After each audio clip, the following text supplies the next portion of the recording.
Deep within the boundaries of a private estate, a Mafia don inspecting his territory witnessed the unthinkable. Under the cover of a storm, a husband and his mistress were burying a pregnant woman alive. They thought no one was watching. They were wrong. With his massive cane corso by his side, Dante Marchetti made a choice. He wasn't going to call the police. He was going to deliver a verdict. The relentless storm did not just fall. It hammered the earth like a judgment, turning the manicured grounds of the Marchetti estate into a chaotic slurry of mud and darkness. It was a violent, unforgiving downpour, the kind that sent the law-abiding citizens of the nearby town scurrying behind their locked doors, praying the thunder would pass. But for Dante Marchetti, this was simply atmosphere, and chaos was an element to be commanded, not feared. Dante was a man who seemed carved from marble and shadow, standing tall and menacing against the gale. His heavy coat hung open despite the biting cold, revealing a chest covered in intricate ink, a tapestry of violence and authority embodied in flesh. He was a don, a man whose resting pulse was deadlier than most men's rage, walking the perimeter of his domain to ensure his silence remained absolute. Tonight, however, the silence was broken. Beside him prowled Nero, a cane corso of terrifying proportions with muscles that coiled and snapped like steel cables under a sleek, dark coat. Nero was not a pet, he was a weapon on a leash, with alert eyes that held a savagery kept in check only by loyalty. The dog stood rigid near the tree line, rain dripping from his bared teeth. Nero's ears, usually pinned back in submission to his master, were swiveled forward, twitching like radar dishes catching the wet slap of a shovel against mud. A sound human ears were too distracted to isolate. A low rumble, more vibration than sound, started deep in the dog's chest. Dante stopped, his face calm but deadly, his hand resting near his hip. He looked at Nero. The dog did not bark, he knew the rules of the hunt. Instead, Nero lowered his massive head into a stalk, his gaze locked on a clearing where the darkness was moving. "Feast," Dante whispered, the word cutting through the drumming rain like a blade. They moved together, a pair of apex predators sliding through the underbrush toward the intruders who had made the fatal mistake of digging a grave in the devil's backyard. The grave was shallow, barely 3 feet deep, but it was enough. Derek Ashford stood in the pit, his expensive Italian shoes ruined, mud climbing past his ankles as he drove the shovel into the earth with mechanical precision. Rain hammered his back, plastering his shirt to his skin, but he didn't stop. He couldn't stop. Not now. Not when they were this close to freedom. Above him, Sophia Marlowe stood at the edge of the hole, her slim figure silhouetted against the flickering lightning.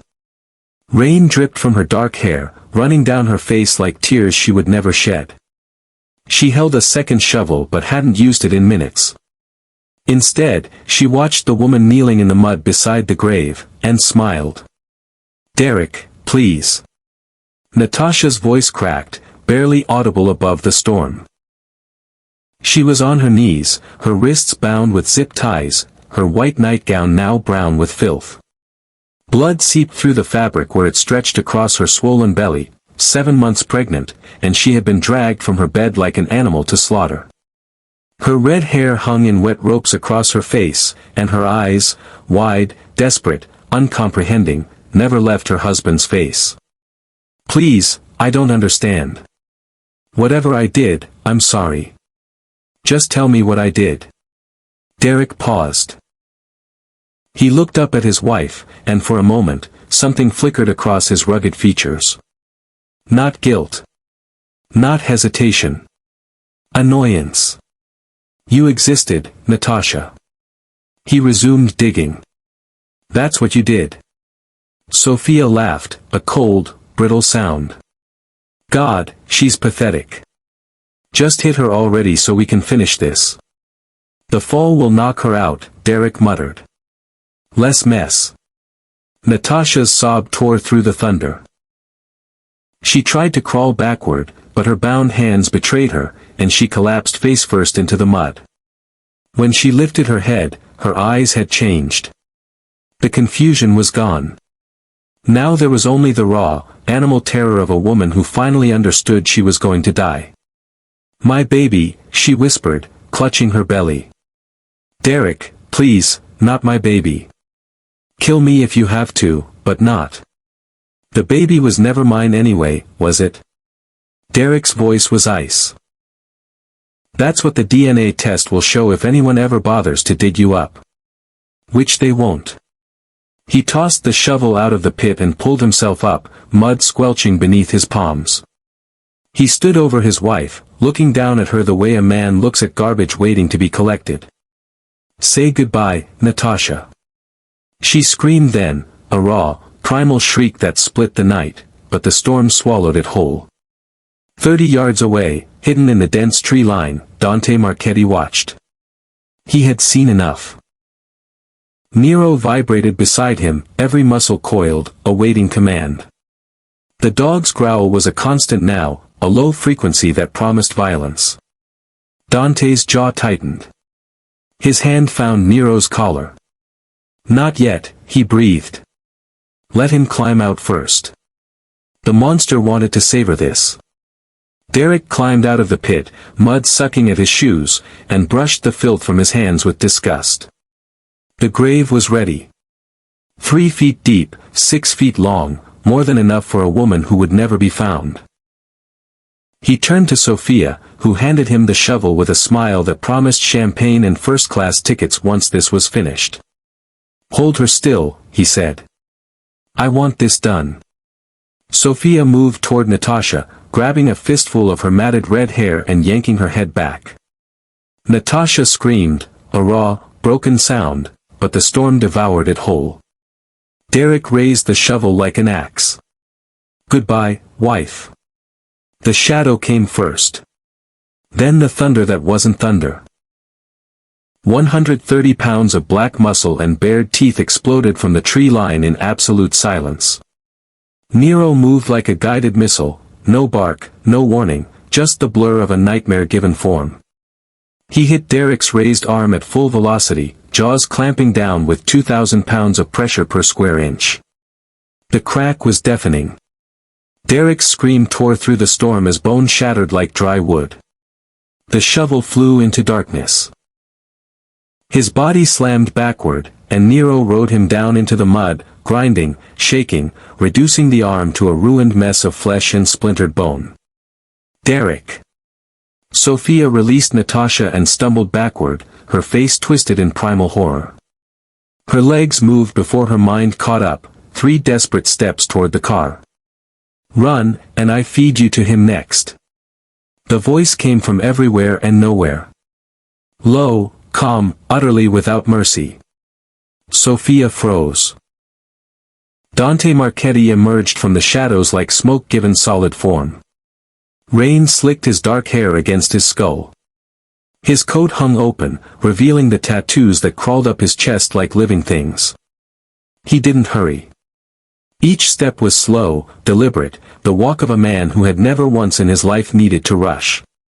Sophia's bladder released. She collapsed to her knees, sobbing. Dante ignored her. He moved past Derek's writhing body, past Nero who held the broken man pinned with a paw on his chest, and stopped at the edge of the shallow grave. Natasha lay curled at the bottom, trembling violently, her bound hands clutched over her belly. Her eyes found his, wide, terrified, uncomprehending. He dropped into the pit without hesitation. "I'm not going to hurt you." His voice was low, almost gentle, a strange contrast to the violence still echoing behind him.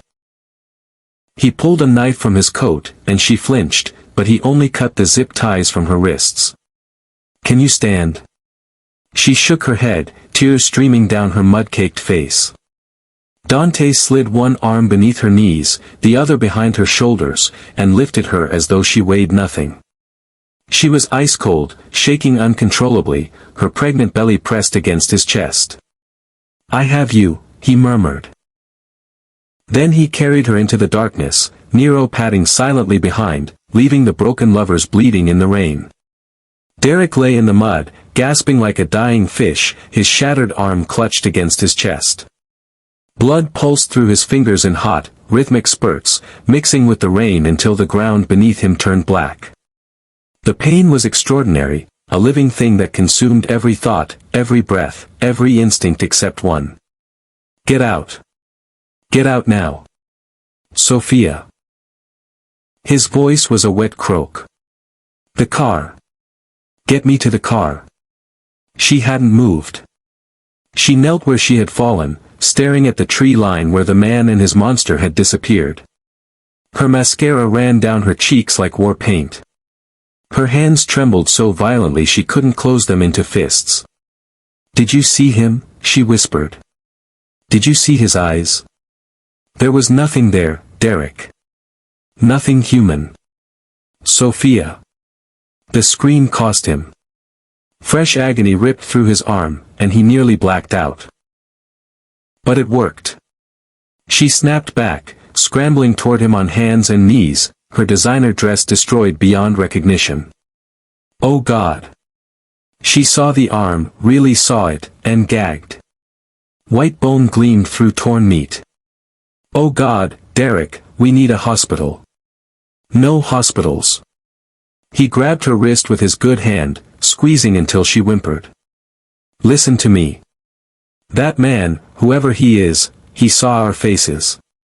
He has Natasha. If we go to a hospital, there will be questions. Police. Investigations. His eyes bored into hers, wild but calculating. We need to disappear. Regroup. Think. Sophia helped him to his feet. He swayed, nearly collapsed, but she braced herself under his good shoulder and half-dragged him toward the car. Every step was agony. Every heartbeat pumped more blood from the wound. She fumbled the keys twice before the engine roared to life. Where do we go? Her voice shook as she reversed down the muddy trail, headlights slashing through the rain. Derek didn't answer immediately. He was staring out the window at the darkness, replaying the attack in his mind. The dog had come from nowhere, silent, precise, utterly without warning. And the man had walked through the storm like he owned it. Like violence was his native language. That wasn't some random hiker. That wasn't a concerned citizen. That was something else entirely. My cousin, Derek finally rasped. He has a cabin in Connecticut. Off the grid. We go there, patch this arm, and figure out who the hell we're dealing with. Sophia pressed the accelerator harder, the car fishtailing on the slick road. Behind them, the Marchetti estate glowed through the trees, a fortress of stone and shadow. Inside, Dante carried Natasha through the grand entrance, Nero padding beside him, and laid her gently on a leather sofa near the fireplace. She was still shaking, still silent, her eyes staring at nothing. You're safe, he said quietly. But somewhere in the mountains, a wounded animal was fleeing into the night. And wounded animals were the most dangerous kind. Natasha woke to silence. No rain. No thunder. No shovel cutting into wet earth. Just the soft crackle of a fire and the distant tick of an antique clock. She opened her eyes slowly, afraid of what she might find. The ceiling above her was vaulted, dark wooden beams crossing white plaster. Crystal chandeliers hung dormant. The sheets beneath her fingers were silk. Cool, impossibly soft. She was clean. Someone had washed the mud from her skin, dressed her in a white cotton nightgown that wasn't hers. Panic hit like a freight train. She bolted upright, hands flying to her belly. The baby. The baby. She felt movement, a kick, then another, and a sob of relief tore from her chest. Still alive. Still fighting. She's strong. Natasha's head snapped toward the voice. Dante Marchetti sat in a leather armchair near the window, half swallowed by shadow. He hadn't changed clothes. His coat was gone, but his black shirt still bore traces of mud. Nero lay at his feet like a sphinx carved from obsidian, amber eyes watching her with unsettling intelligence. She scrambled backward against the headboard, heart slamming against her ribs. Please. Her voice cracked. Please, I don't have money. I don't have anything. Whatever Derek owes you, I can't. Your husband owes me nothing. Dante didn't move. Didn't blink. I found you in a grave on my property. I brought you inside. That's all. Natasha stared at him, searching for the lie, the trap, the hidden cruelty. But his face revealed nothing, a wall of stone and shadow. Why? She whispered. Because I don't bury pregnant women. Something flickered in his eyes. Something cold and ancient. The men who do don't deserve to breathe. Silence stretched between them. The fire popped. He wanted the insurance. The words tumbled out before she could stop them, a dam breaking after years of pressure. $10 million. Derek took out the policy 6 months ago, right after I got pregnant. Said it was for the baby's future. For our family. A bitter laugh escaped her lips. I believed him. I believed everything. Dante's expression didn't change, but his fingers tightened almost imperceptibly on the armrest. And the woman? Sophia. Natasha spat the name like poison. His business partner. His lover. I found the texts 3 weeks ago, plans for after I was gone. The house in Maldives. The new identities. They had everything figured out. Her voice broke. I was just a problem to be solved. Nero lifted his head, ears twitching. Dante silenced him with a barely perceptible gesture. Do you have family? He asked. Somewhere safe to go. Natasha shook her head. Derek isolated me years ago. No friends. No family. Nothing. Her hand pressed against her belly, tears sliding down her cheeks. I have nothing except her. Dante studied her for a long moment. Then he rose, crossing to the door with silent footsteps. You have me now. He left without another word, Nero following like a shadow. Natasha stared at the closed door, trembling. She had escaped one monster. She prayed she hadn't fallen into the arms of another. The emergency room was a blur of fluorescent lights and barked orders. Derek sat on a gurney, his destroyed arm wrapped in temporary bandages soaked through with crimson, while a young doctor prepared him for emergency surgery. Sophia stood beside him, her mud-caked dress drawing stares from nurses and patients alike. Sir, we need to contact the police, the doctor said, examining the wound with barely concealed horror. This is clearly an animal attack. There are protocols. I'll handle the police myself. Derek's voice was strained but controlled. The pain was ungodly, but he had swallowed enough Vicodin from Sophia's purse to take the edge off. Enough to think. Enough to plan. Just fix my arm. 2 hours later, his forearm was held together with titanium plates and 47 stitches. The doctor said he might never regain full function. Derek didn't care. Function was irrelevant if he was rotting in prison. Sophia drove him straight to the county sheriff's office. Are you sure about this?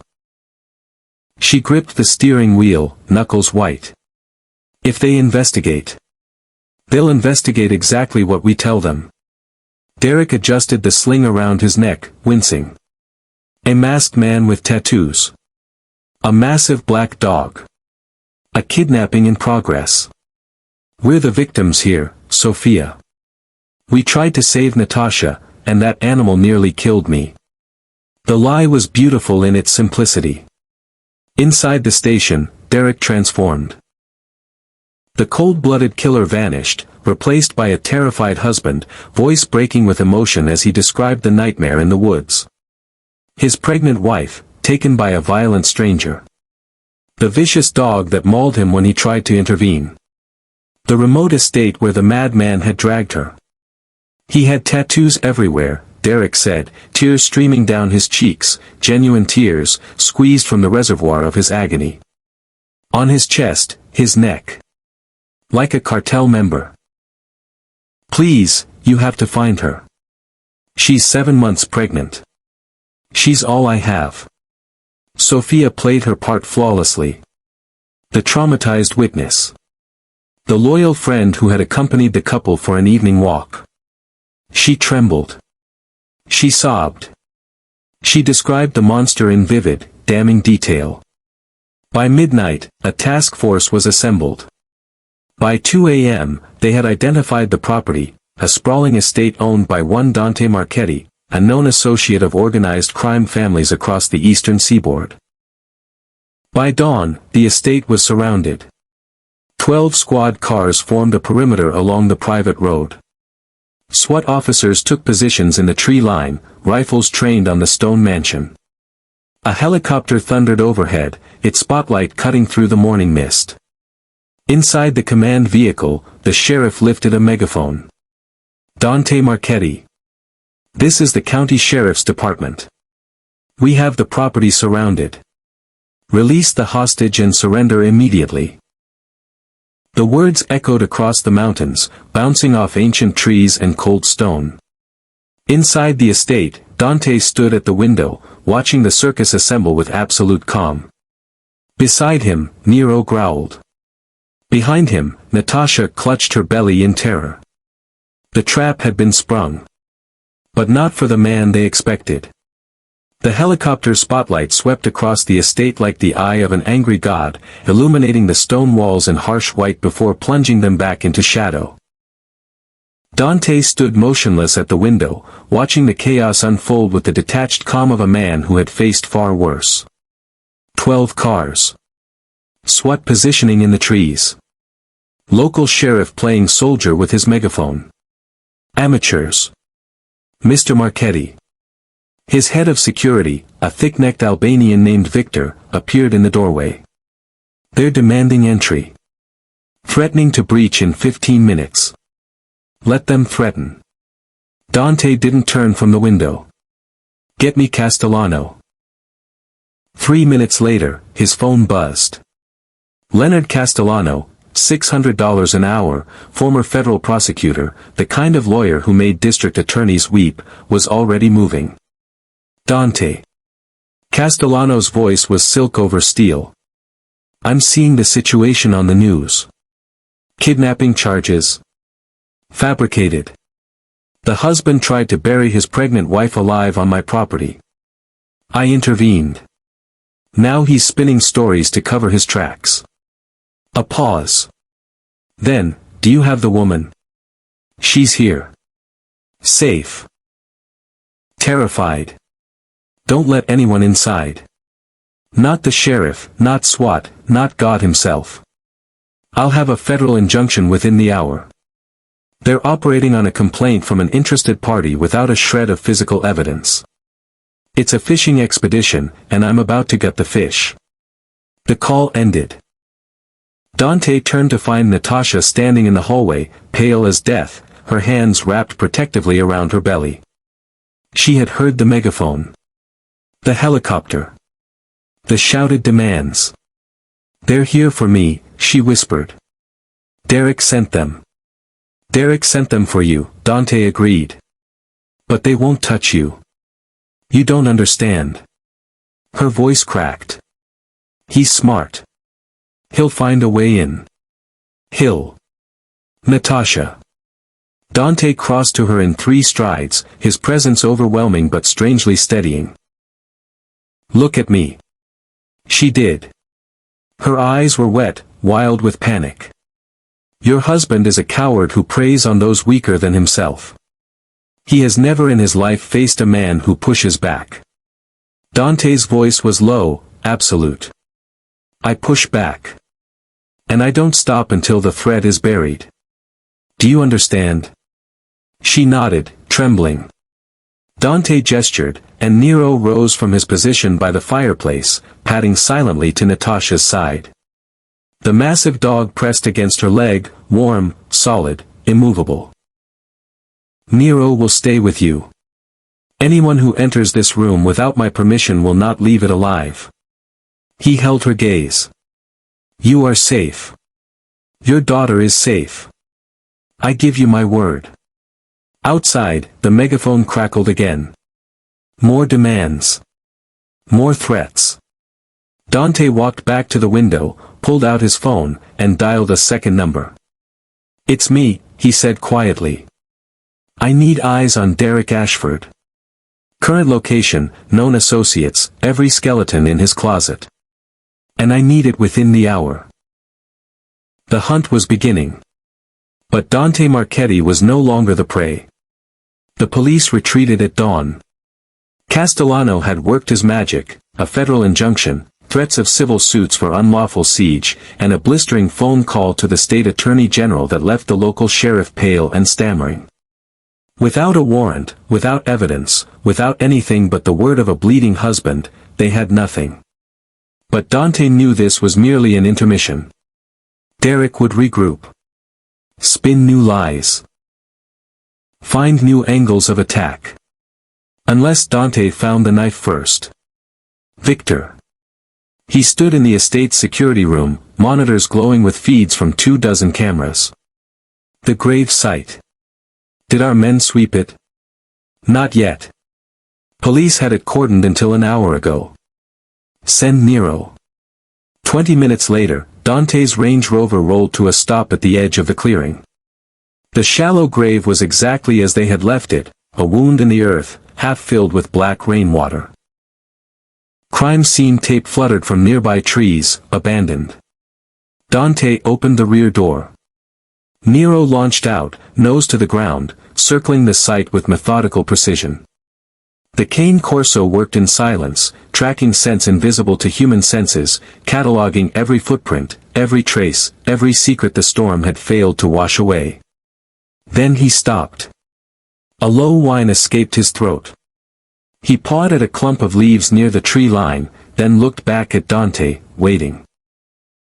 Dante crossed the muddy ground and crouched beside his dog. Beneath the leaves, half buried in silt, lay a cell phone. The screen was cracked, the case smeared with dried blood, Derek's blood, from when Nero had torn into his arm. It must have fallen during the chaos. Dante smiled. A cold, thin expression that didn't reach his eyes. Good boy. Within the hour, the phone was in the hands of Marco Visconti. A ghost who existed only in the digital underworld, a hacker who had made 3 government agencies regret their firewalls. Marco didn't ask questions. He simply worked. By nightfall, Dante had everything. Text messages between Derek and Sophia, dating back 8 months. Clinical discussions of dosages, how much sedative to use, how long it would take to work.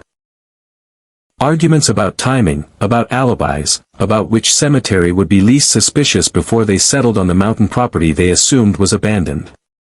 And then the crown jewel. A voice memo, dated 3 days ago.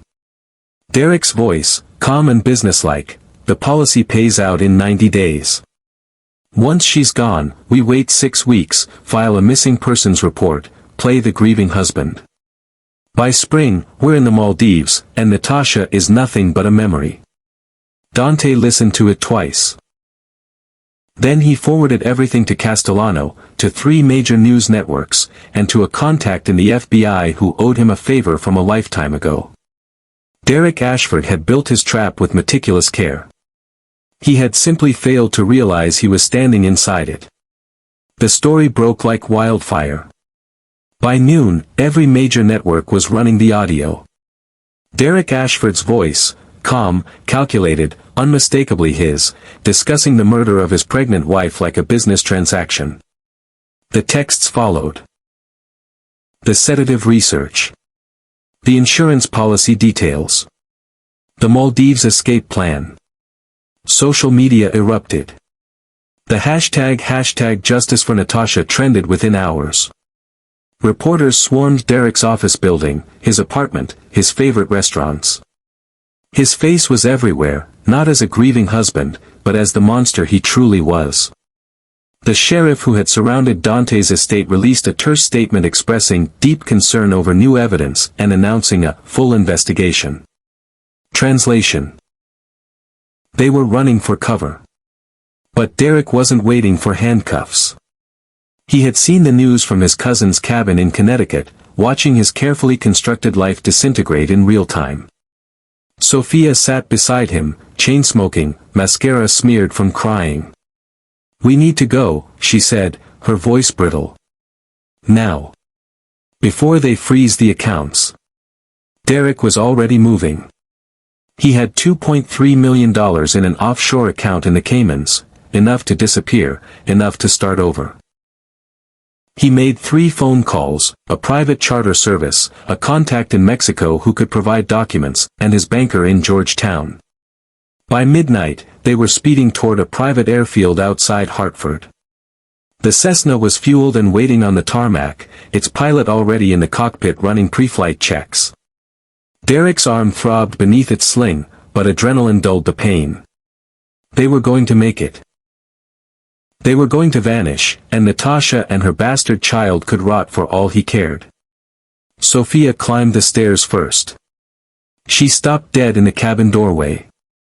2 men sat in the leather seats, perfectly still, watching her with flat, empty eyes. They wore black suits. No ties. No expressions. "Going somewhere?" one asked quietly. Derek shoved past Sophia, ready to scream at the intruders, and froze. A 3rd man stood at the rear of the cabin. Victor. The Albanian smiled, but there was no warmth in it. Only the promise of pain. "Mr. Marchetti sends his regards," Victor said. "He thought you might try to run. He wanted me to tell you something." Derek's bladder loosened. Warm liquid ran down his leg. Victor stepped closer, close enough that Derek could smell cigarettes and gun oil. He said, "The grave you dug is still empty. That seems wasteful." Sophia screamed as the 2 men seized her. Derek tried to run, but Victor's hand closed around his throat, lifting him off his feet as though he weighed nothing. "Please," Derek choked. "Please." Victor tilted his head, considering the word. "That's what she said, wasn't it? Your wife. While you shoveled dirt onto her face." He slammed Derek into the cabin wall. "Mr. Marchetti wants a conversation. I suggest you find better words than please." The cabin door sealed shut. The Cessna never took off. Derek woke to the smell of wet earth and rotting leaves. His head throbbed.